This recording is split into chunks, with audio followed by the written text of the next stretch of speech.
Bonjour à tous, j'espère que vous allez bien. J'espère que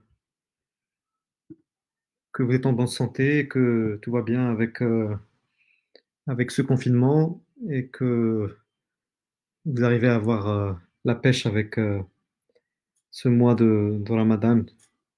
Donc on démarre le cours de marketing opérationnel.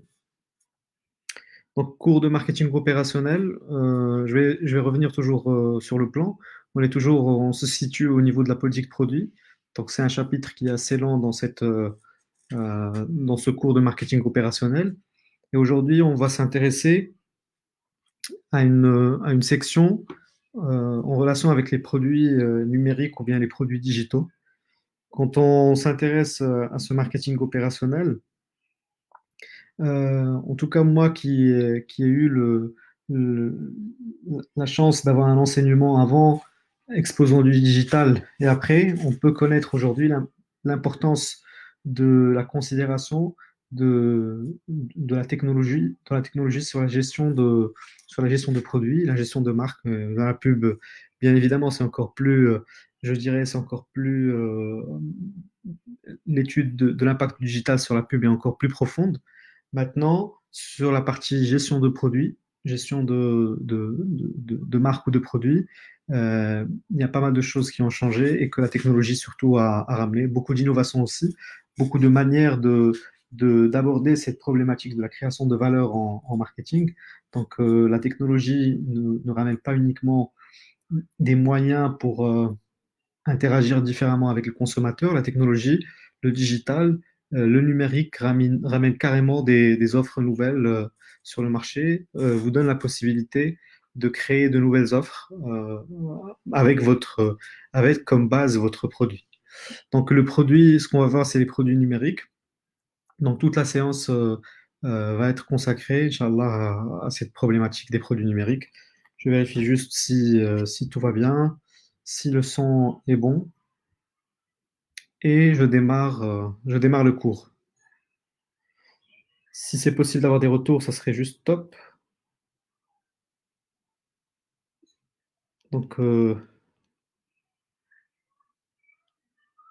C'est bon. je pense que c'est bon. Et je Je vérifie démarre. sur le. Je suis en train de vérifier sur mon téléphone. Cool. Alors,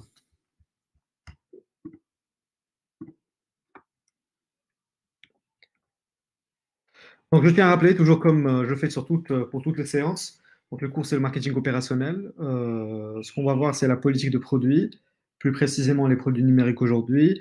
Et je tiens toujours à souligner sous-bassement théorique, Mercator, la 10e édition, vous pouvez utiliser n'importe quelle édition. Les dernières éditions sont, à mon avis, extrêmement complètes.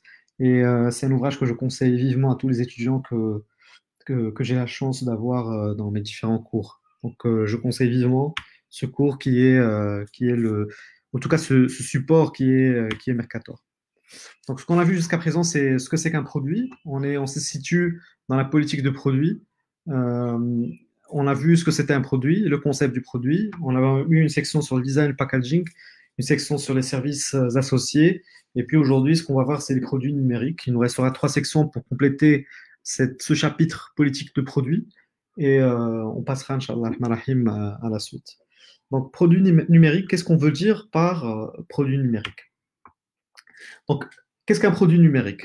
Un produit numérique, c'est une offre sur le marché dans le cœur où les services associés sont numérisés et la transmission va se faire par réseau informatique. Donc, c'est une définition qui est assez simpliste, mais quand on parle de produit numérique, on parle de deux choses complètement différentes.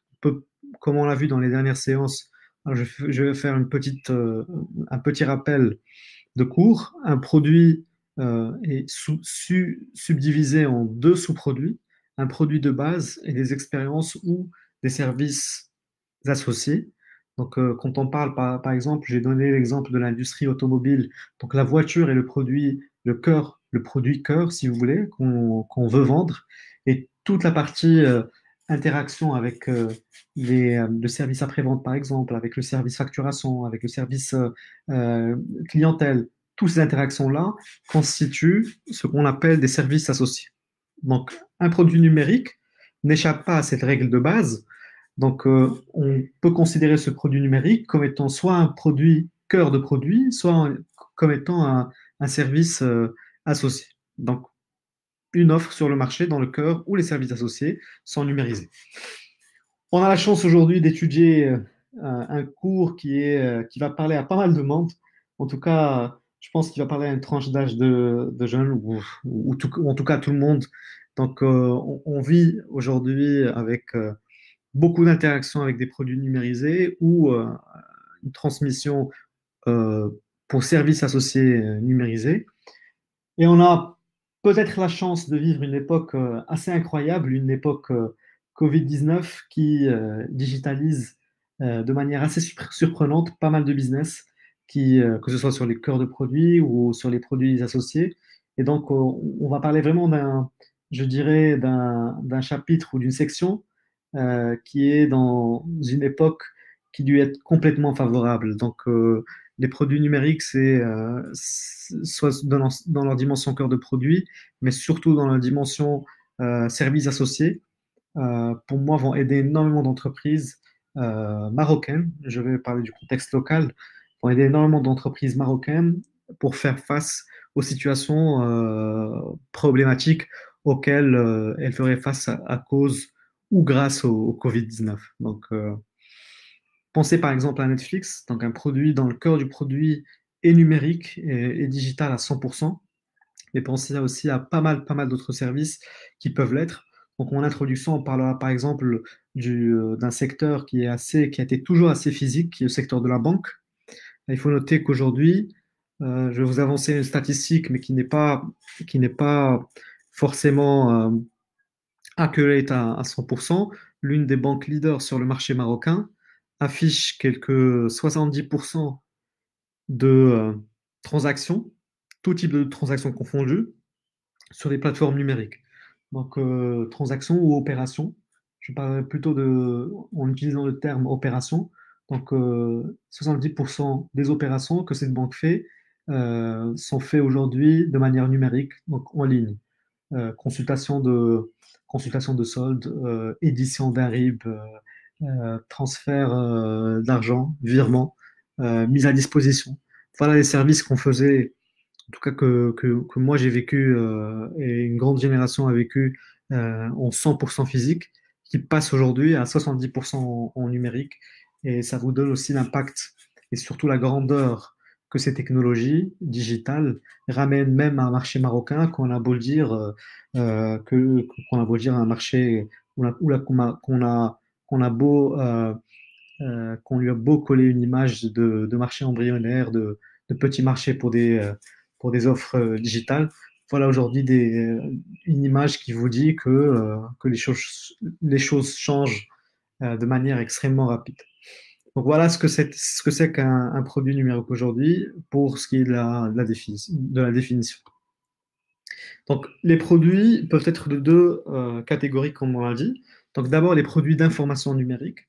Quand on parle de produits d'information numérique, on parle de produits qui sont 100% destinés au digital, mais surtout des produits dans le cœur de la proposition, le cœur du produit lui-même est digital.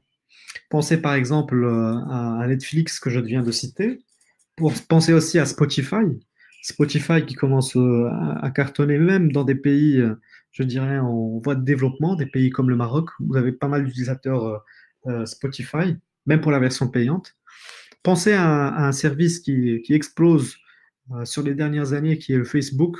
Facebook comme service payant. Toutes les personnes qui ont à gérer des pages Facebook ou à gérer des budgets en marketing digital sur Facebook le savent. Donc, c'est un business qu'on considère à 100% de manière digitale. C'est un business qui est très consommé au Maroc. J'essaie au maximum de ramener des exemples qui sont proches de la réalité locale. Et donc, Facebook est un business 100% digital. Le cœur du produit est digital. Et le cœur de produit est ce qu'on appelle un produit d'information numérique. Pensez aussi à des exemples de banques. Peut-être qu'on n'a pas cet exemple-là au Maroc, mais il y a un exemple qui a créé une révolution dans le secteur de la banque et ça s'appelle N26. C'est une banque 100% digitale où pour ouvrir la banque, vous n'avez besoin de vous déplacer dans aucun lieu physique, aucune agence bancaire. Tout se passe sur Internet, absolument tout, jusqu'à la réception de votre carte que vous recevez chez vous. Mais au-delà de cette réception de carte qui probablement vous ramène dans un environnement assez physique, assez banque physique, tout le reste est à 100% digitalisé. Et donc, voilà des exemples dans cette première catégorie de produits numériques. Voilà l'exemple de produits 100% d'informations numériques et dans le cœur de l'activité est digital et digitalisé. Les transactions se font par moyen de réseaux informatiques, par moyen d'Internet et les paiements se font aussi de manière, je dirais, 100% digitalisée également. Donc voilà un peu la première catégorie de produits quand on parle de produits numériques, donc les produits d'information numérique. Ce qu'on peut considérer aussi quand on va s'intéresser aux produits numériques, c'est, et à mon avis, c'est une rubrique qui est extrêmement pertinente pour pas mal de PME, d'entreprises marocaines. On s'intéresse aussi aux services associés numériques. Donc, comme on a toujours subdivisé les produits en produits de cœur et produits associés numériques, les produits associés numériques peuvent être digitalisés. Donc, ils peuvent être potentiellement, pas tous, mais potentiellement numérisés et surtout délivrés à distance. Par exemple, l'information sur une offre. Demain, vous voudrez acheter une voiture. L'information essentielle que vous allez acquérir sur la voiture X ou Y va se faire de manière digitale aujourd'hui. Donc, vous allez télécharger votre brochure de voiture, vous allez voir pas mal de vidéos sur YouTube, vous allez essayer de lire des critiques un peu partout, vous allez rentrer dans des sites qui permettent aujourd'hui d'avoir de la comparaison, des sites comme Wandalo par exemple, où vous pouvez comparer pas mal de voitures et on va vous fournir le tableau avec toutes les caractéristiques en ligne et les différentes voitures que vous allez choisir en colonne. Et donc, voilà une manière de digitaliser un service essentiel pour l'achat d'une voiture qui est l'information sur l'offre. Vous pouvez numériser, si vous voulez, votre accueil. Au lieu d'avoir un accueil physique, vous pouvez digitaliser toute cette fonction d'accueil. Pas mal de boîtes le font à travers les centres d'appel et on a des cas extrêmement forts au Maroc avec des exemples comme Intelsia par exemple. Vous pouvez par exemple digitaliser toute la partie interaction avec vos clients, toute la partie interaction avec vos prospects, notamment sur la partie première prise de contact ou d'accueil. Vous pouvez aussi numériser un service qui était toujours physique, je dirais, l'un des services les plus physiques, qui est le paiement ou la facturation. Imaginez, par exemple, que tout le calvaire qu'on vivait en payant des factures, en essayant de se déplacer à des agences télécom ou à des services, à d'autres services. Je parlais peut-être des télécoms. Il fallait se déplacer dans un lieu physique qui est une agence, aller payer et puis revenir avec sa facture. Aujourd'hui, on peut le faire de manière 100% digitale. Et à ce titre, je tiens à exposer ici un exemple peut-être d'une longue lignée d'innovation qu'a connu le Maroc, qui est le paiement d'impôts par Internet, le paiement d'impôts en ligne. Et la Direction générale des impôts a mis pas mal de services, je dirais, associés numériques qui permettent aujourd'hui de payer ses impôts en ligne. On pourra parler par exemple du cas de la vignette qui, dans sa grande majorité peut-être, je n'ai pas aussi les dernières, euh, les dernières statistiques, mais qui, dans une grande majorité, est payée aujourd'hui en ligne. En tout cas, on voit que toutes les banques ont leur site en ligne spécial vignette, des sites consacrés ou des sites indépendants qui sont consacrés 100% au paiement de la vignette. Donc voilà comment on peut essayer de rendre des services associés complètement en numérique. Et ce cours peut, peut, peut s'apparenter rapidement et directement à un cours de réflexion, en tout cas qui va donner matière à réflexion sur le potentiel d'innovation et de numérisation de votre offre actuelle, quel que soit le type d'offre euh, que vous avez, quel que soit le type de produit dont vous disposez aujourd'hui dans votre entreprise, qu'elle soit petite, de moyenne ou de grande taille. vous pouvez vraiment penser aux manières qui vont permettre aujourd'hui à votre entreprise de se numériser, non seulement sur le service de base, parce que ça peut être compliqué, sur des entreprises qui ont, par exemple, des produits physiques compliqués, compliqués pour suivre un chemin 100% digital. Mais ces boîtes-là, quand bien même ça va être compliqué de digitaliser leur cœur de produit, ça va être parfois très facile d'aller digitaliser des services associés comme le service information ou que comme la facturation, etc. Plus loin que ça, on peut digitaliser et automatiser ces services. Je ne sais pas si pas mal d'entre vous ont déjà pu chatter avec des chatbots. Aujourd'hui, on dote pas mal de sites de technologie permettant à ce que le site, en l'occurrence, puisse interagir à 100% de manière complètement autonome avec une cible. Il faut poser des questions à une machine, la machine vous répondra. Et voyez un peu la force de ces technologies digitales qui, au-delà de leur capacité à aller, euh, à aller rendre votre service et votre produit complètement, je dirais, digital, ils peuvent aussi le faire de manière 100% autonome, sans que pour l'humain, sans que pour un humain euh, puisse intervenir dans cette chaîne. Donc, je reviens à la suite du cours.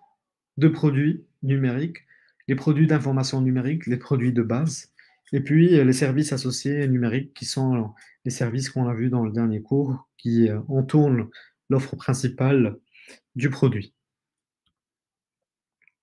Donc, le deuxième point va être sur les spécificités des produits numériques et leurs conséquences sur votre politique de produit. Vous avez demain à gérer votre produit numérique, un produit numérique.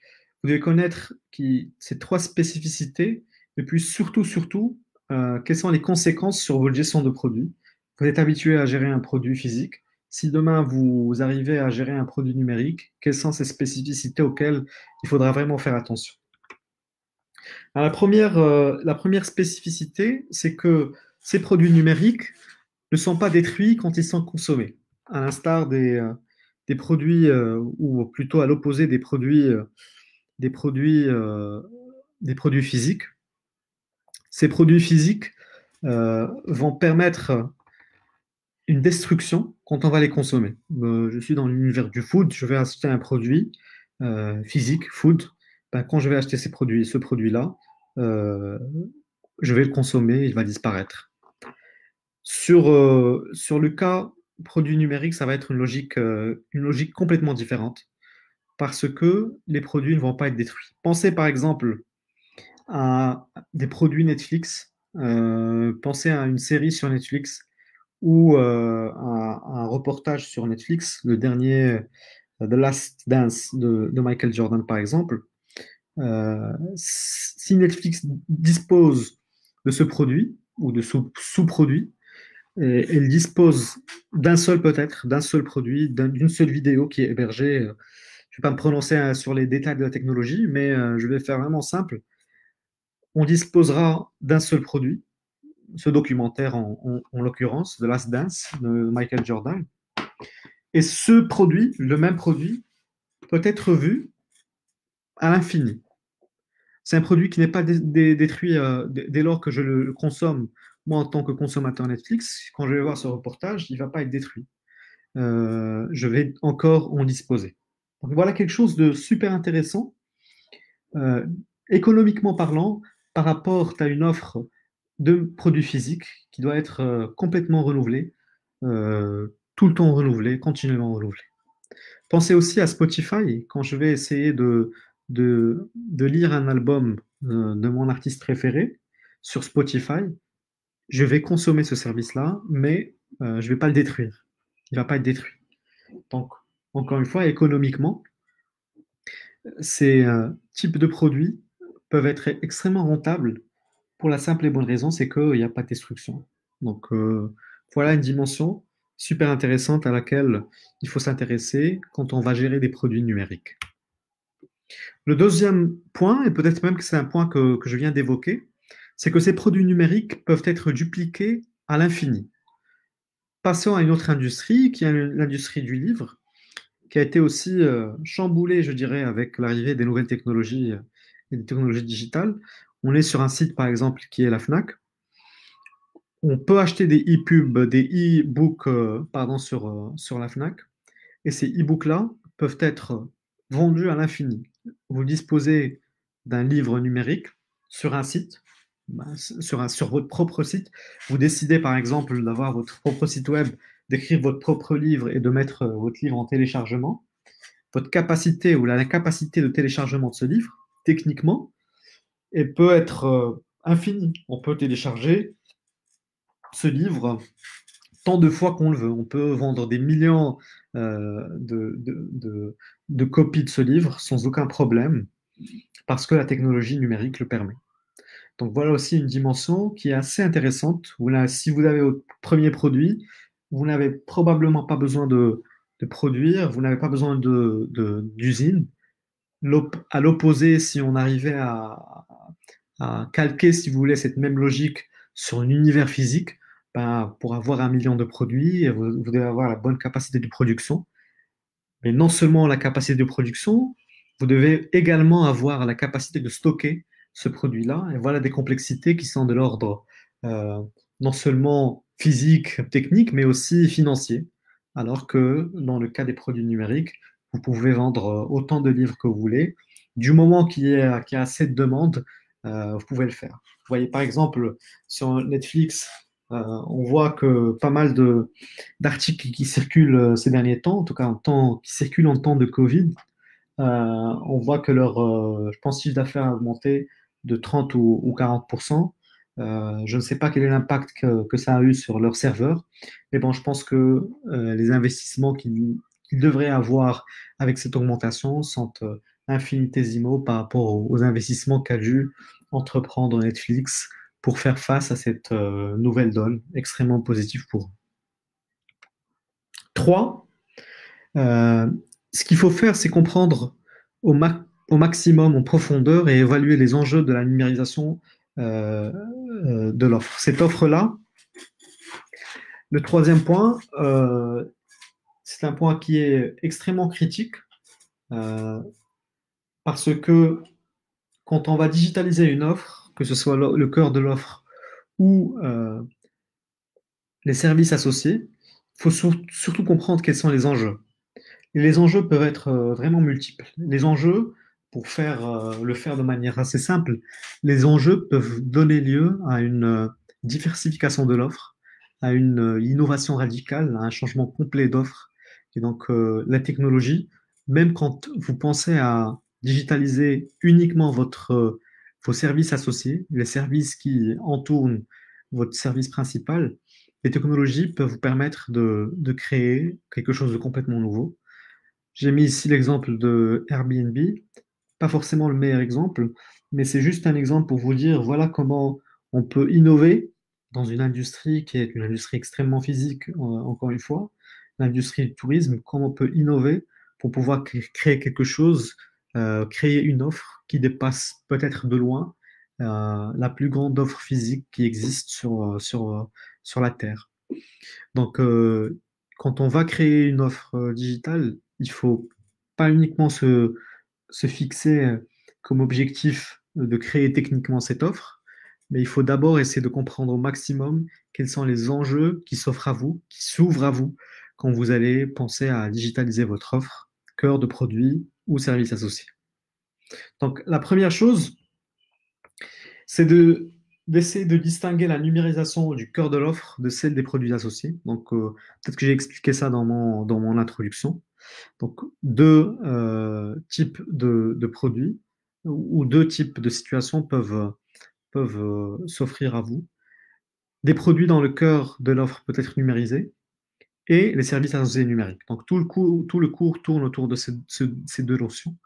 J'ai pris ici quelques exemples de quelques services qui, pour moi, ont pu digitaliser des services associés le cas des concessionnaires auto. Ça, c'est des pubs extrêmement récentes. Ce que je viens de prendre aujourd'hui comme photo, c'est des publications de cette semaine ou c'est des initiatives de cette semaine carrément. Donc, le premier exemple est l'exemple de Toyota Maroc avec une offre, pour moi, un web store. C'est quelque chose d'unique sur ce qu'on n'a presque pas vu sur le marché marocain. Donc, un web store vous permettant de, voilà le claim, ce que claim la marque, c'est de rester chez vous et d'acheter en ligne. Je vais essayer de zoomer un peu sur chaque offre pour vous permettre de voir. Donc, ce que ça promet, c'est de rester chez vous et d'acheter en ligne. Et donc, on va se déplacer chez vous. On va vous permettre on va vous permettre d'essayer votre voiture depuis chez vous. On va pouvoir vous parler. On va pouvoir vous envoyer toutes les informations, même en restant chez vous. Donc, voilà un exemple.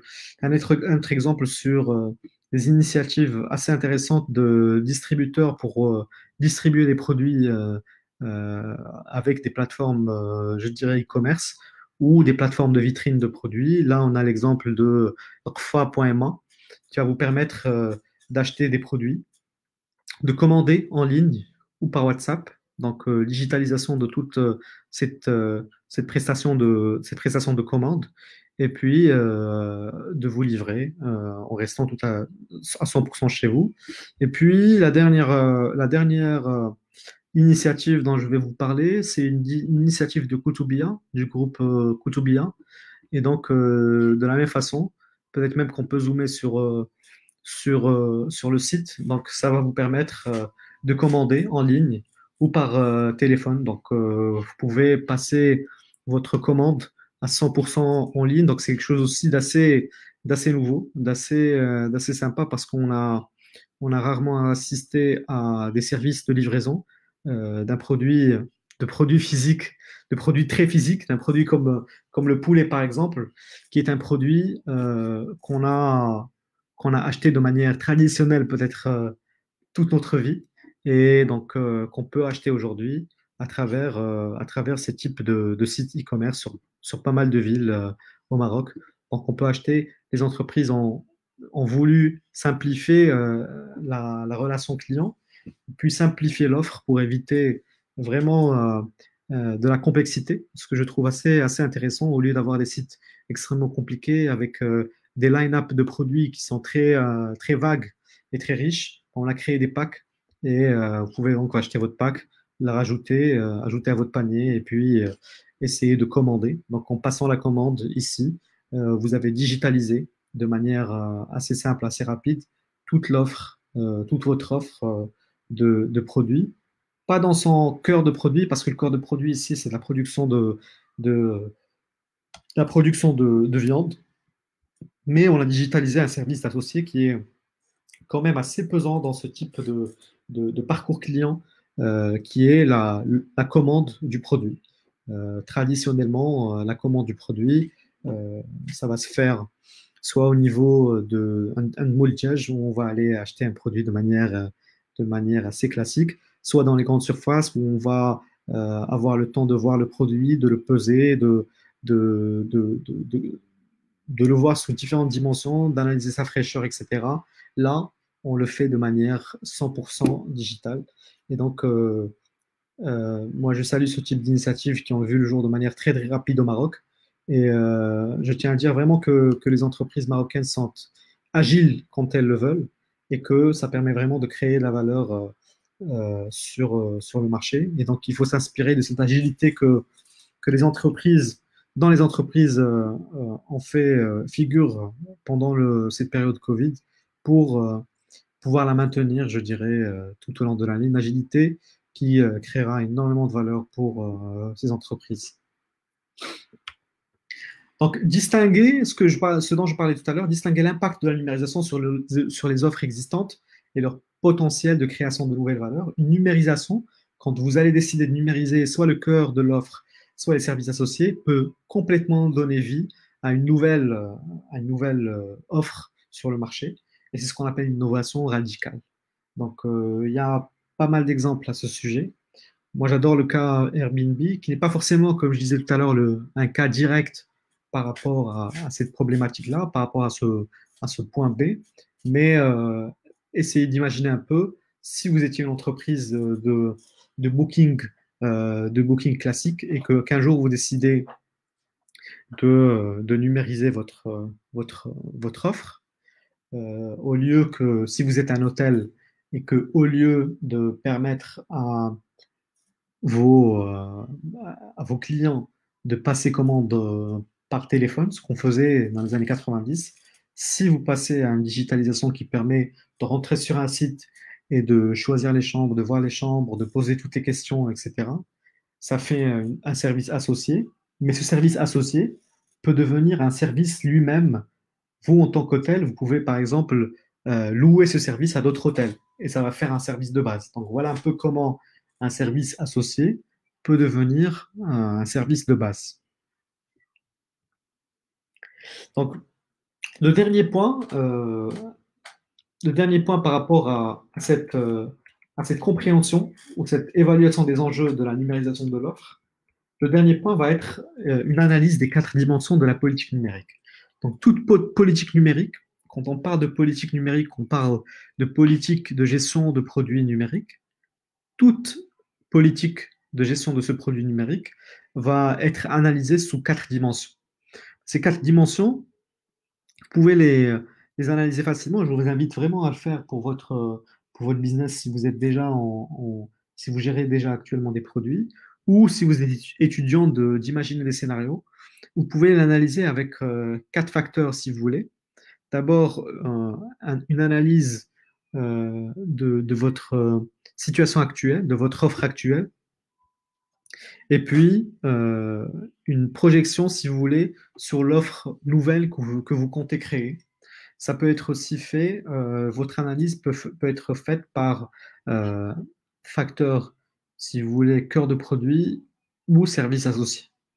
Et donc, cette matrice-là va nous donner les quatre dimensions dont on a parlé ici, qui permettent d'analyser une offre numérique.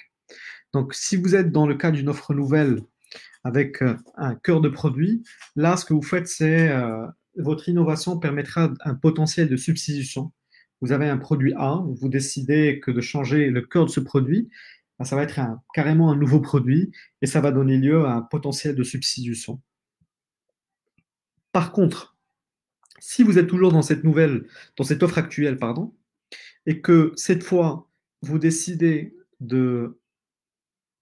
d'aller numériser un service associé, par exemple, ce que vous créez, c'est une dimension d'automatisation. Vous créez un potentiel d'automatisation. Imaginez par exemple que vous vendiez un produit physique et que toute la partie facturation, tout le service facturation se faisait de manière classique avec un responsable facturation et que les clients devaient se déplacer chez vous pour pouvoir facturer, déposer leurs factures, etc. Ben, si demain vous décidez de créer un service associé qui permet de digitaliser cette fonction de facturation, vous créez un potentiel d'automatisation qui peut être extrêmement intéressante du point de vue du client, qui peut être extrêmement valorisé pour le client et qui peut créer de la valeur ajoutée et puis surtout des économies pour vous. Au-delà de la partie, au-delà des aspects relatifs à la simplification de l'expérience client, ça peut aussi donner vie à un potentiel d'économie financière. Donc, voilà un peu les deux dimensions avec lesquelles on peut analyser une politique numérique sur une offre actuelle. Une première dimension en relation avec le potentiel de substitution et une deuxième dimension, pardon, qui est en relation avec le potentiel d'automatisation. Passons maintenant à une nouvelle, euh, une nouvelle façon de voir les choses quand vous décidez de gérer votre politique numérique. Vous pouvez décider de lancer une offre nouvelle. Donc, si vous décidez demain d'avoir une offre nouvelle sur votre cœur de produit, là, la dimension à laquelle on va s'intéresser, c'est le potentiel d'innovation ou de diversification. Un cœur de produit numérique avec une offre nouvelle, c'est un potentiel d'innovation pour votre entreprise ou carrément de diversification. Vous étiez sur un business particulier, sur une industrie particulière, vous décidez d'innover sur votre cœur de produit avec une offre nouvelle, ben, ce que la dimension à laquelle vous vous intéressez, c'est l'innovation ou la diversification de votre offre. Vous êtes sur une offre nouvelle et vous décidez de digitaliser vos services associés. Là, ce que vous faites, c'est valoriser au maximum votre offre nouvelle. Et on en a parlé longuement, je pense, dans la dernière séance sur ce potentiel de valorisation.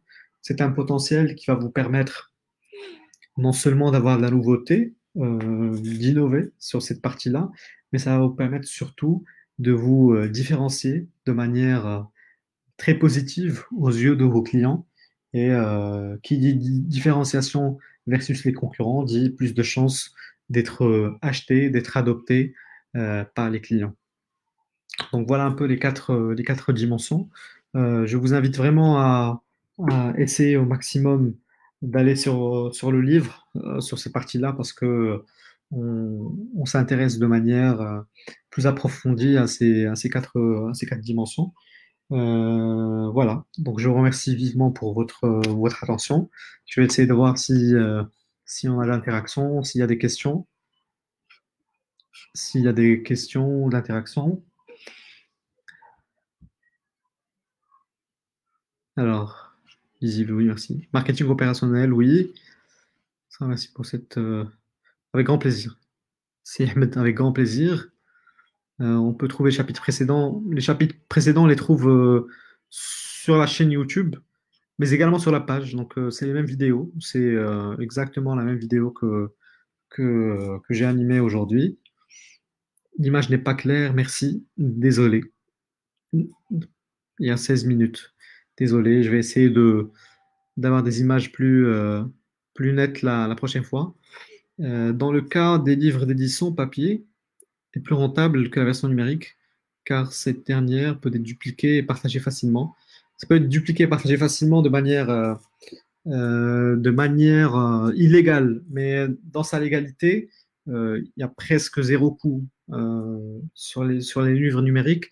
Il y a vraiment zéro coût d'édition, zéro coût de fabrication. Et donc, si vous êtes dans des business ou des environnements 100% licites, ça peut donner lieu à d'importantes économies. Merci, Si Mohamed. Merci beaucoup. Merci à vous. Je vous souhaite de passer une excellente semaine. Merci à toute l'équipe Khalaf Dar encore une fois et à la semaine prochaine, Inch'Allah. Pareil.